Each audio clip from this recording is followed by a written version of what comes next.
بسم اللہ الرحمن الرحیم اللہم صلی علی محمد وآل محمد وعجل فرجہم۔ محترم ناظرین کو پرویشکوں کا آداب عرض ہے۔ ناظرین، آپ حضرات کی فرمائش کے مطابق ہم نے آج اس پروگرام کا آغاز کیا ہے جس کے حوالے سے آپ لوگوں کی میسیجز آئے اور فرمائش کی۔ یہ پروگرام جو ہے ہمارے کم سن بچوں اور نوجوانوں کے لیے ہے۔ بزرگ حضرات مجھ سے بہتر جانتے ہیں اور ہمارے بھائی مجھ سے بہتر جانتے ہیں، لیکن یہ پروگرام بچوں کے لیے خاص طور سے پیش کیا جا رہا ہے۔ یہ متواتر سلسلے وار پیش کیا جائے گا۔ اس کی ہر کڑی میں کسی ایک معصوم کے حوالے سے ان کی صفت کا بیان کیا جائے گا، کیونکہ ہمارے گھروں میں دیکھا گیا ہے کہ مذہبی کتب کا فقدان ہے، سوائے وہ دعاؤں کی کتاب وظائف الابرار۔ کلام پاک تو سب کے گھروں میں ہے اور اس کا کیا کہنا، وہ اللہ کی کتاب کا اللہم صلی علی محمد وآل محمد، مگر یہ جو بچوں کے لیے ہمیں کرنا ہے۔ آج ہم دیکھتے ہیں کہ کانوینٹ میں پڑھا رہے ہیں مگر دینی تعلیمات کی طرف کوئی وہ نہیں ہے۔ بڑے فخر سے کہا جاتا ہے کہ بچہ ہمارا PUBG ڈاؤن لوڈ کیا اور وہ دیکھ رہا ہے، یہ کر رہا ہے۔ کسی حد تک کارٹونز اور وہ سب تک ٹھیک ہیں، لیکن سوائے اس کے اور کوئی ہمارے پاس کتنے معصومین علیہ السلام کے حوالے سے واقعات ہیں۔ اور میں تو بچپن میں آغوش مادر میں اور ہماری پھوپھیاں خالائیں سب کہانی کے طور پر ہی صحیح، وہ ہم لوگ کے اذہان جو ہیں اس میں خندہ کر دیں کچھ چیزیں جو آج ہیں، وہ آج ہمیں نہیں نظر آتا ہے۔ تو اس حوالے سے یہ پروگرام کا آغاز کیا گیا ہے۔ میں موسوی سادات ہوں، تو میرا جی چاہا کہ آج کا پروگرام میں 7ویں امام علیہ السلام اللہم صلی علی محمد وآل محمد موسی کاظم علیہ السلام کے حوالے سے پیش کروں۔ ہر انسان کا کہتے ہیں کہ حسب نسب کا فلاں آدمی ایسا ہے۔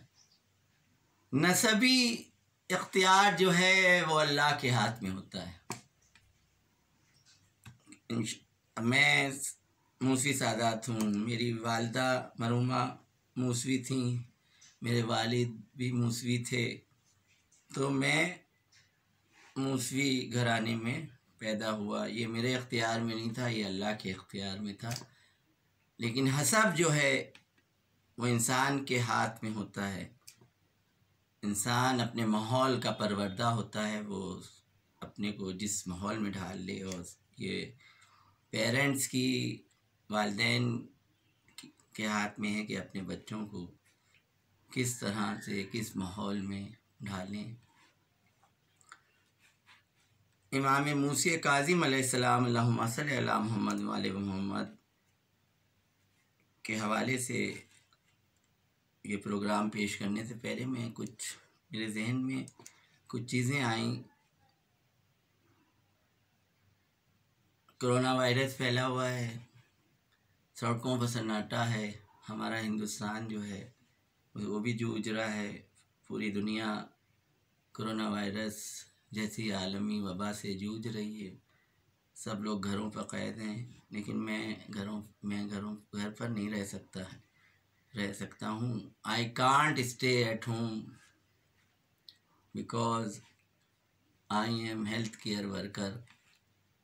آج بھی گیا آفس اور اس سے پہلے بھی جاتا رہا۔ کرونا وائرس کے حوالے سے اس کی تشخیص کے لیے جو ایکوپمنٹس، جو آلات ہم لوگ مہیا کراتے ہیں، ہم لوگ جو ہیں پروفیسر، ڈاکٹرز ان لوگوں کے رابطوں میں رہتے ہیں، اور ہم لوگ کا جانا بہت ضروری ہے۔ ہندوستان کی سرحدوں پر مختلف ایئرپورٹس پر ہمارے وہ کیمرے لگے جن سے تشخیص ہو سکے کوئی ایسا تو نہیں آ رہا ہے جو آلودگی ہمارے ہندوستان میں لے کے آئے، اور اس کے بچاؤ کے لیے بھی ہمارے پاس بہت سی چیزیں مہیا ہیں۔ لیکن ہم اپنے ہندوستان کو سلام کرتے ہیں کہ ہمارا ہندوستان آج میں RML گیا، Ram Manohar Lohia medical sciences and institute, ایک پروفیسر سے میری میٹنگ تھی جو کہ غیر مسلم تھے اور بہت سینئر پروفیسر تھے، نام سے واقف ہیں۔ دیکھ کے فوراً کہا کہ آپ تو روزے سے ہوں گے، میٹنگ سے پہلے آپ تھوڑا آرام کر لیں، دھوپ سے آ رہے ہیں، اس کے بعد میں میٹنگ ہوگی۔ میں نے کہا روزے سے تو میں نہیں ہوں، روزہ مجھ پر ساقط ہے، کچھ ایسی دوائیں ہیں جو چل رہی ہیں جو وقت معینہ پر مجھے پہنچنا ضروری ہے، تو اسلام میں جبر اور زور جو ہے وہ نہیں ہے، اس کے عوض میں کچھ اناج جو ہے غربا میں دیا جاتا ہے، چاہے آپ ہر روزے کا روز دیجیے یا پورے مہینے کا، تو میں کرتا ہوں۔ اس کے بعد بھی یہ ہے کہ جب آپ بالکل ٹھیک ہو جائیں تو بعد میں اس کی قضا ہے۔ لیکن جس مرض کی سے میں گزر رہا ہوں اور جو دوائیں ہیں وہ شاید آخر وقت تک رہیں گی، اور مجھے نہیں لگتا ہے کہ اس کے قضا روزے ہوں گے۔ میں اسی طرح اناج جو یہ دیتا رہتا ہوں، یہ کچھ برسوں سے ہے، ورنہ میرے پورے روزے ہوتے تھے، اور یہ کہہ تو دینا یہ پورے ہوتے تھے مگر قبولیت ہوتی تھی یا قبولیت ہوتی ہے یہ تو پروردگار ایک سجدہ بھی قبول کرے تو جانے۔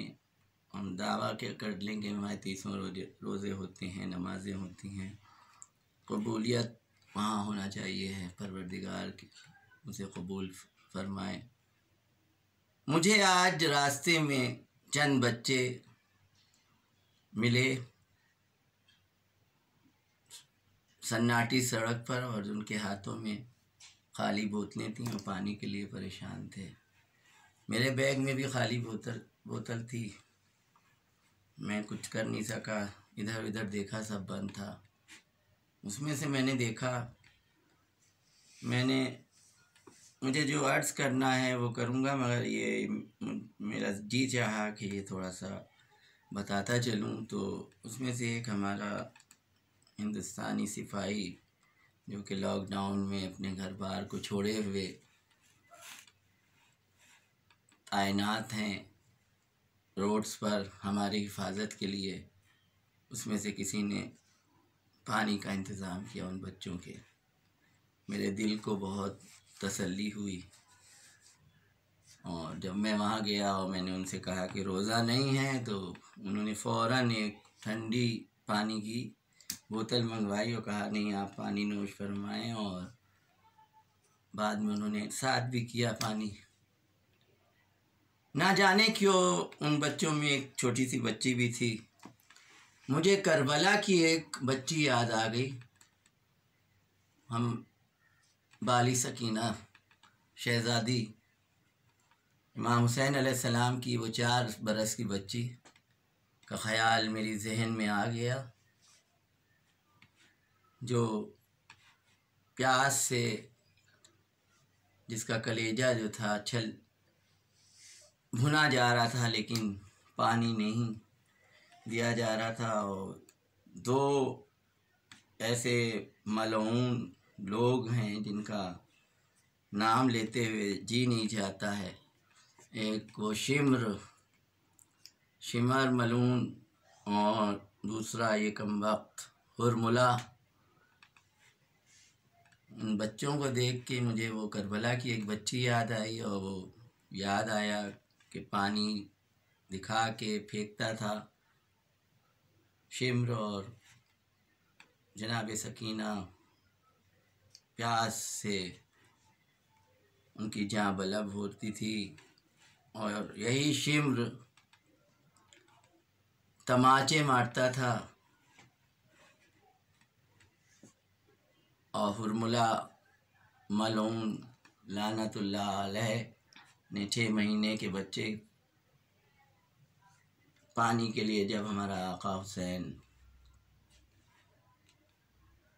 تشریف لے گئے تو اس کا جواب 3 بھال کے تیر سے اس ملعون ہرملا نے دیا۔ مجھے سمجھ میں نہیں آتا ہے کہ یہ کن کن نطفوں کے بنے ہوئے لوگ تھے جن کو بچوں کی پر بھی ترس نہیں آیا، ایک 6 مہینے کے بچے پر اور ایک 4 سال کی بچی پر۔ لیکن کربلا کہتے ہیں بہت بڑی درسگاہ ہے، اور اپنا آپ کے جو غم ہوں ان کو بھول سکتے ہیں کہ اگر ہم کربلا کی طرف نظر ڈالتے ہیں اور وہاں کے واقعات جو ہیں دیکھتے ہیں تو ہمارا غم جو ہے ان غموں کے آفتاب کے آگے ہمارے ٹمٹماتے غموں کے چراغ جو ہیں وہ بالکل خاموش سے ہو جاتے ہیں، اور ہم اپنے غموں کو بھول جاتے ہیں۔ لیکن کربلا میں ہم نے یہ نہیں دیکھا جا رہا ہے، ناظرین سے میں مخاطب ہوں، ہر مذہب و ملت کے لوگ، ہر مذہب میں محبت کا پیغام ہے، چاہے وہ ہمارے ہندوستان میں سبھی مذاہب کے لوگ رہتے ہیں۔ مجھے دیکھ کے آج بہت اچھا لگا اس غیر مسلم جو ڈیوٹی پر تعینات ہمارا ہندوستان کا سپاہی تھا کہ وہ کیسے ان لوگ کو سیراب کر رہا تھا، لیکن بالی سکینہ کے تماچے شمر نے اس قدر مارے کہ رخسار جو ہیں خون سے زخمی ہو جاتے تھے، اور جو گہوارے بابا نے پہنائے تھے وہ ایسے کھینچے تھے کہ خون کی لووں، کان کی لووں سے خون جاری ہوتا تھا۔ کربلا بے شک ایک درسگاہ ہے، لیکن یہ واقعات ہمیں تب نظر آتے ہیں کہ جب سکینہ کا بابا رخصت ہو گیا تھا، امام حسین جب رخصت ہو گئے تھے تب مجھے یہ واقعات نظر آتے ہیں۔ یہ واقعہ نظر آتا ہے کہ جناب سکینہ کے تماچے مارے شمر ملعون نے، اس وقت نہ بابا موجود تھے نہ چچا موجود تھے، بابا کی موجودگی میں کہیں پر آپ دیکھ لیے کہیں نہیں دکھایا جاتا ہے کہ جناب سکینہ کو کسی نے تماچے مارے ہوں، مگر اس ملعون نے جب ان کے ہماری بیوی کے سر سے باپ کا سایہ شہید کر دیے گئے تو اس کے بعد خیموں میں آگ لگائی اور تماچے مارے۔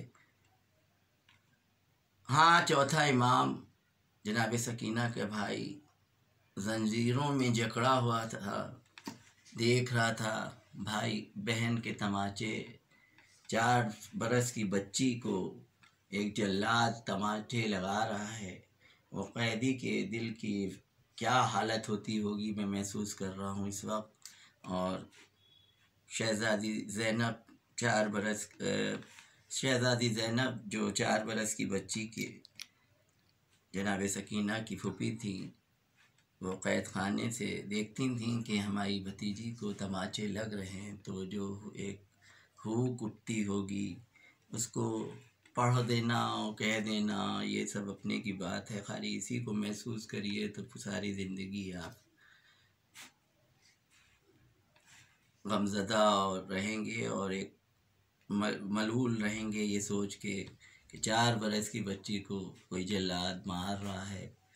مگر یہ تب واقعہ ملتا ہے جب باپ کی موجودگی نہیں تھی، باپ کے سامنے رخساروں کو زخمی نہیں کیا گیا۔ چچا عباس جناب عباس علیہ السلام کے سامنے رخسار زخمی نہیں ہوئے۔ فرض کریے کہ اگر جناب عباس موجود ہوتے اور شمر، اور پہلے تو اس کا میں تصور ہی نہیں کر سکتا ہوں کہ جناب عباس علیہ السلام کے سامنے ملعون ٹکتے تو تھے نہیں یہ لوگ، تو نہ کہ تماچے۔ اگر ایک جگہ پہ میں تصور کر لیتا ہوں تو آپ کی کیا کیفیت ہوتی، تو اس کیفیت کو غصہ نہیں کہہ سکتے ہیں، یہ نہیں کہا جا سکتا ہے۔ یا تو وہ پی لیتا ہے آدمی، یا کبھی اگر اس کو جلال آئے تو اس کو غصہ نہیں کہہ سکتے ہیں۔ یہ تو آج جو میں نکلا آفس کے لیے اور یہ کچھ چیزیں میرے سامنے پیش آئیں۔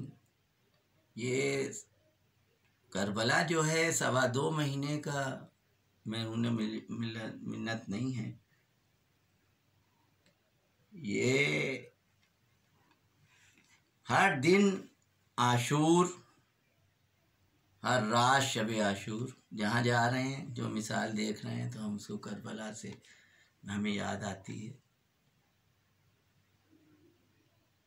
تو یہ مجھے عرض کرنا تھا۔ اور یہ جو ملعون تھے شمر کمبخت، یہ دونوں، اور ہرملہ لعنت اللہ علیہ، مجھے تو یہ لگتا ہے کہ ان کی خلقت میں پتہ نہیں کتنے نطفوں کی شمولیت تھی جو یہ حرکت کرتے تھے، لیکن یہ نہیں ملتا تاریخ میں کہ باپ کی موجودگی میں اور باپ کے سامنے ان کے تماچے لگائے گئے ہوں۔ یہ ایک بہت بڑا موضوع ہے، کسی اور وقت اس کو پیش کیا جائے گا۔ لہٰذا ہم اپنے 7ویں امام علیہ السلام جو آج کی کڑی میں نے آپ کو بتائی معصوم کے حوالے سے میں پیش کرتا ہوں۔ اللہم صلی علی محمد وآل محمد۔ ہمارے 7ویں امام کی صفات میں ایک صفت یہ ہے کہ غصے پر قابو پا لینا، اپنے غصے پر قابو پانا اور گناہ گار کو معاف کر دینا۔ یوں تو متعدد اور اس کی کوئی گنتی نہیں ہے، اتنی صفات ہیں، لیکن یہاں پر ہم اپنے بچوں کے لیے ان کی اپنے 7ویں امام علیہ السلام، ہمارے 7ویں امام علیہ السلام امام موسی کاظم علیہ السلام کی ایک صفت کا ذکر کر رہا ہوں، ذکر پاک کر رہا ہوں کہ ان کی صفت تھی غصے پر کنٹرول رکھنا اور گناہ گاروں کو معاف کر دینا۔ اگر میں آپ سے کہوں کہ میں آپ کو بہت مانتا ہوں، میں آپ کو بہت چاہتا ہوں، تو آپ دیکھتے ہیں بڑا کھل جائیں گے، آپ بہت کھل جائیں گے نا، اور اس جواب میں ملے گا کہ میں بھی آپ کو بہت چاہتا ہوں۔ لیکن اگر اس کے برعکس ہم یہ کہہ دیں گے ہم آپ سے نفرت کرتے ہیں، دیکھیے کیسے آپ کے تیور ہو جائیں گے اور لڑنے لگیں گے، یہ فطرت ہے۔ تو ہم اسی حوالے سے ایک واقعہ بیان کرتے ہیں۔ ہمارے 7ویں امام علیہ السلام اللہم صلی علی محمد وآل محمد کا دور ہے۔ اس زمانے میں عربوں میں پوئٹری میں بات ہوتی تھی، شاعری میں بات کرنا بڑا مشکل ہے۔ عربوں میں اس وقت کی لینگویج تھی پوئٹری، اور نثر میں بات نہ کر کے آپس میں گفتگو بات جو ہوتی تھی وہ شاعری میں کرتے تھے۔ اسی دور میں ایک شخص تھا جو شاعری کرنے لگا، اور اس کی شاعری جو ہے شعر پر شعر لکھتا جاتا تھا، اور اشعار جو ہیں پسند کیے جانے لگے اس کے، اور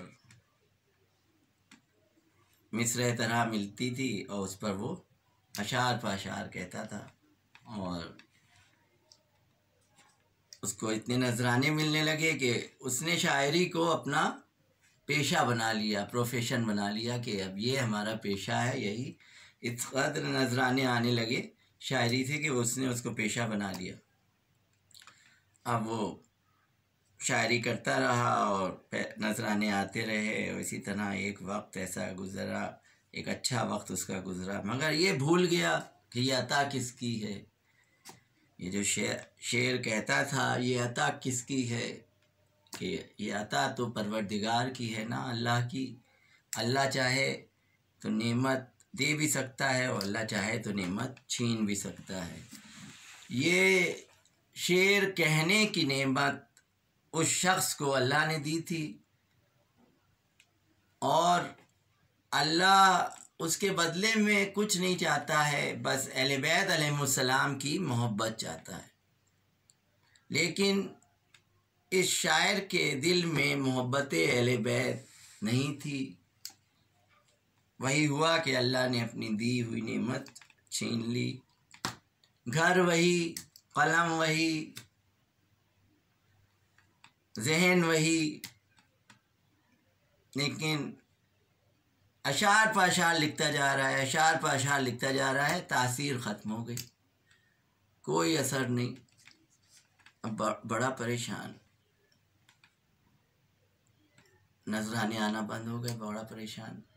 اب وہ اپنے دروازے پر کھڑا ہوا، فکر مند تھا، اور کھڑا ہوا سوچ رہا تھا کہ اب کیسے ہوگا، گھر کیسے چلے گا۔ نذرانے آنا بند ہو گئے، شاعری وہی تھی لیکن تاثیر ختم ہو چکی تھی۔ ادھر سے ایک انسان کا گزر ہوا۔ یاد رکھیے، جس کے دل میں محبت اہل بیت ہوتی ہے وہ کبھی کسی کو غمگین نہیں دیکھ سکتا، چاہے وہ کوئی بھی شخص، اس کے دشمن کو بھی وہ غمگین نہیں دیکھ سکتا اگر کسی کے دل میں محبت اہل بیت ہوتی ہے۔ یہ جو انسان سامنے سے گزرا اس کے دل میں محبت اہل بیت تھی، اور وہ جاتا ہے اس کے پاس، کہتا ہے اے شخص تمہاری شاعری تو اب چلتی نہیں ہے، تو کیسے سب گھر کیسے چل رہا ہے، کیسے ہو رہا ہے؟ یہ بتاتا ہے کہ کیا کروں، فاقوں کی نوبت ہے، ایک دن کی بھی روٹی کا انتظام نہیں ہے، پیسے کو محتاج ہو گئے ہیں، اور شاعری تو اب چل نہیں رہی ہے۔ تو یہ انسان جو اپنے دل میں محبت اہل بیت رکھتا تھا، اس نے ایک مشورہ دیا، اس نے کہا کیا ہی اچھا ہوگا کہ تم امام کے لیے کوئی قصیدہ لکھو، امام کی شان میں۔ یہ کہتا ہے کہ میں تو ان کو مانتا نہیں ہوں۔ کہتے ہیں مانتے نہیں ہو، فاقے تو ٹوٹیں گے، اہل بیت علیہ السلام کے نام پر کچھ ذکر کرنے میں، ان کے لیے کچھ اشعار کہنے میں، اپنوں ہی کے نہیں غیروں کے فاقے ٹوٹتے ہیں، فاقے تو ٹوٹیں گے۔ یہ کہتا ہے کہ ٹھیک ہے، یہ بھی کر کے دیکھ لیتا ہے۔ وہ شخص چلا جاتا ہے، یہ اپنے گھر جاتا ہے، اندر سے دروازہ بند کرتا ہے، اپنے حجرے میں بیٹھتا ہے، ہاتھ میں قلم لیتا ہے، شان امامت کو دل میں اتارتا ہے۔ بغیر شان امامت کو دل میں اتارے تو وہ کچھ لکھ بھی نہ پاتا۔ اب یہ کچھ شعر لکھتا ہے، 5-7 شعر لکھ کے کاغذ کو موڑ کے جیب میں رکھتا ہے، چلتا ہے امام کے دولت قدے کی طرف، دیکھتا ہے ہمارے ساتویں امام موسی کاظم علیہ السلام اللہم صلی علی محمد وعلی محمد تشریف فرما ہے۔ یہ سامنے جا کے کہتا ہے میں آپ کو مانتا نہیں ہوں، میں تو آپ کو مانتا نہیں ہوں۔ جرأت دیکھیے، جسارت دیکھیے، سامنے جائے کہتا ہے میں تو آپ کو مانتا نہیں ہوں۔ امام مسکراتے ہیں، کہتے ہیں کہ میں جانتا ہوں اور میں پہچانتا بھی ہوں، تجھے تیری غربت یہاں کھینچ کے لائی ہے، تیری مفلسی تجھ کو یہاں لائی ہے، تیری جیب میں جو کاغذ ہے اور جو تو اشعار لایا ہے وہ تو سناتا ہے، سنا تو ذرا۔ یہ کہتا ہے آپ کو کیسے معلوم؟ پھر امام فرماتے ہیں کہ تو سناتا ہے یا میں سناؤں؟ پھر یہ کہتا ہے آپ کو کیسے معلوم، میں تو سیدھا اپنے گھر سے چلا آ رہا ہوں، میں نے تو کسی سے اس کے بارے میں بات بھی نہیں کی اور نہ یہ ہم نے اشعار دکھائے، میں سیدھا لکھ کے اور یہاں سیدھا آ گیا ہوں. آپ کو کیسے معلوم؟ اچھا آپ پہلا شعر بتائیے. امام بسم اللہ الرحمن الرحیم فرماتے ہیں اور اس کے فوراً بعد پہلا شعر آپ فرماتے ہیں، دوسرا شعر یہ سناتا ہے، پھر امام علیہ السلام تیسرا شعر فرماتے ہیں، تیسرا یہ بتاتا ہے. اسی طرح پورا قصیدہ پورا ہو جاتا ہے. اللہم صلی علی محمد و آل محمد. اب امام غلام کی طرف اشارہ کرتے ہیں اور کہتے ہیں کہ میرے حجرے سے وہ درہم و دینار کی وہ تھیلی لاؤ، اور وہ آنے والے کے ہاتھ میں دیتے ہیں اور کہتے ہیں یہ ہے تیری اجرت، اس کو تو لے، تو نے ہم اہل بیت علیہ السلام کی شان میں جو قصیدہ لکھا ہے یہ تیری اجرت ہے. یہ وہی کہتا رہتا ہے کہ ہم تو آپ کو جانتے نہیں ہیں، ہم تو آپ کو مانتے نہیں تھے. اور وہ کہنے لگے کہ وہ میں جانتا ہوں، لیکن اس نے بعد میں یہ پوچھا کہ یہ آپ کو کیسے معلوم ہوا، آپ کو کیسے علم ہوا؟ اب امام فرماتے ہیں کہ یہی تو تجھے پتہ نہیں ہے کہ امام اور انسان میں کیا فرق ہے. مقرر کی زبان سے کلام اور مصنف کی قلم سے الفاظ تبھی نکلتے ہیں پہلے وہ امام سے اجازت لے کے آتے ہیں. اللہم صلی علی محمد و آل محمد وعجل فرجہم. اور بچوں اس سے یہ ہمارے ساتویں امام علیہ السلام، امام موسیٰ کاظم علیہ السلام کی ایک صفت بیان کی میں نے کہ غصے پر، کہ وہ شخص آ کے کہہ رہا ہے کہ ہم نہیں مانتے ہیں، اور غصے پر کنٹرول اور گناہ گاروں کو معاف کر دینا. تو ہم اپنی دوسری کڑی میں پھر انشاءاللہ حاضر ہوں گے. آداب.